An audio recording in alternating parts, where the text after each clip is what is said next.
Newsome. Several weeks ago we started the I Ain't Voting Until Black Lives Matter campaign.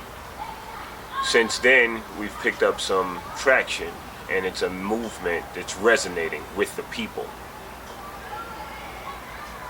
This week, we took a trip down to the Republican National Convention in Cleveland. It was a pivotal trip for our group because it was us stepping to the forefront, taking the fight to the Republicans and letting them know that our lives matter. The problem is that the Republicans haven't made our lives a priority, and we're determined to bring that to the light, to let the world know how we're being treated by not one but both political parties. So it started out with putting the trip together, and it went relatively well. Just reaching out to people who shared the vision, some people who I've marched with through the streets of New York, marched with in a few other states before, and we just needed to come together to make this trip work. So Nick Cannon helped us, financially with the trip, and it was a good experience. It was a really good experience. We left. It was funny. There was a problem with the van, so it took a little while to get the van. Once we had the van together, then it was a matter of everybody getting there on time. We were supposed to leave at 11 o'clock, but we didn't leave until about 1 o'clock that night, and people just kept trickling in. So we were actually in front of my apartment building at about midnight, still cutting out our posters and messaging and putting it together. And when everybody arrived, we rallied the group right in the middle of the street, South Bronx, in the middle of the street, about 10 of us, and we said a prayer. The ride down was fun.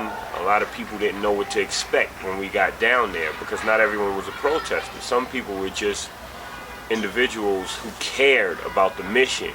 We had kids that were 19, 20. We had a college basketball player, a couple of kids who sang in a gospel choir together.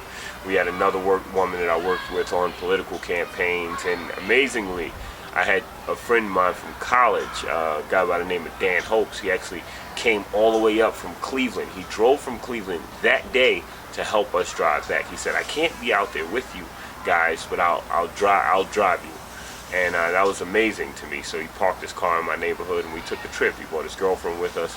So trip took a little bit longer than we expected. We went about, we expected 7 hours. It took about 10 hours.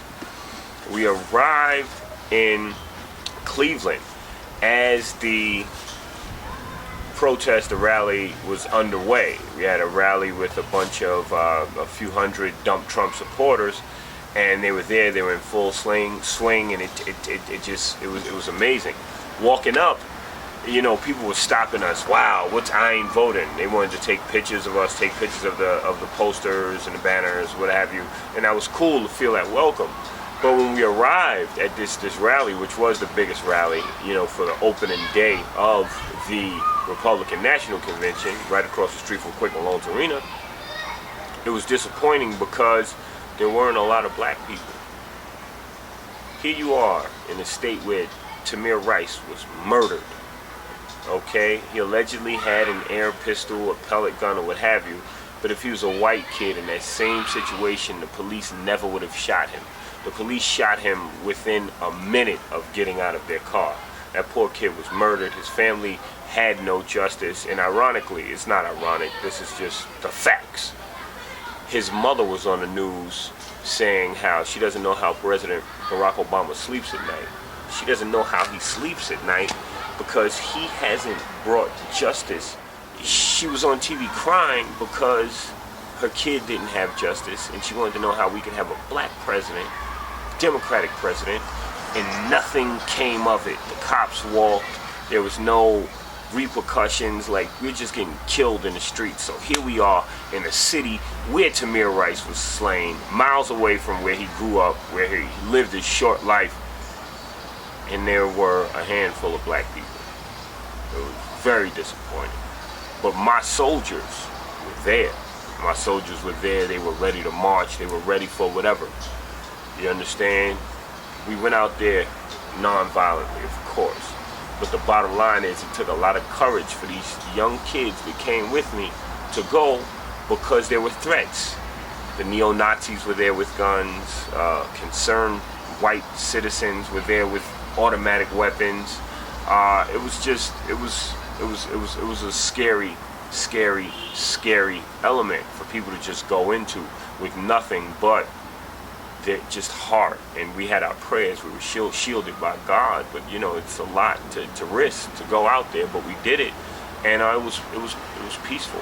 You know, we marched. There were a few Trump supporters who were there making fools of themselves, but there were also a lot of police there. It was amazing because I just kept looking at the different patches. There were police there from Indianapolis, from Oregon, California, actually Dallas, God bless them. They came to lend a hand to keep the area secure. But it was amazing because the cops were the friendliest I'd ever seen them as far as, you know, protesting goes. I went to a Donald Trump rally here in New York City, and I was punched in my face and pepper sprayed by a police officer. He didn't even arrest me. They didn't arrest me. They just manhandled me and assaulted me. But that's another story. So we're out there, you know, we're marching, and you know, Black Lives Matter. It was great because we were representing the people. We were holding down the people. Like, we ain't scared. We're here to fight, and we're here to let you know that we ain't voting until Black Lives Matter. The message went across. It was well received. People were happy to see us. They were running up, shaking our hands, saying, "Hey, that's right. Keep fighting. Don't let them scare you away." It was really, really, really amazing. It was an amazing experience. It was uplifting. And then we were joined by Nick Cannon. He came and stood strong with us, stood strong with the team, and made a couple of statements that really resonated with people. I've been seeing the feedback online, and it's been great.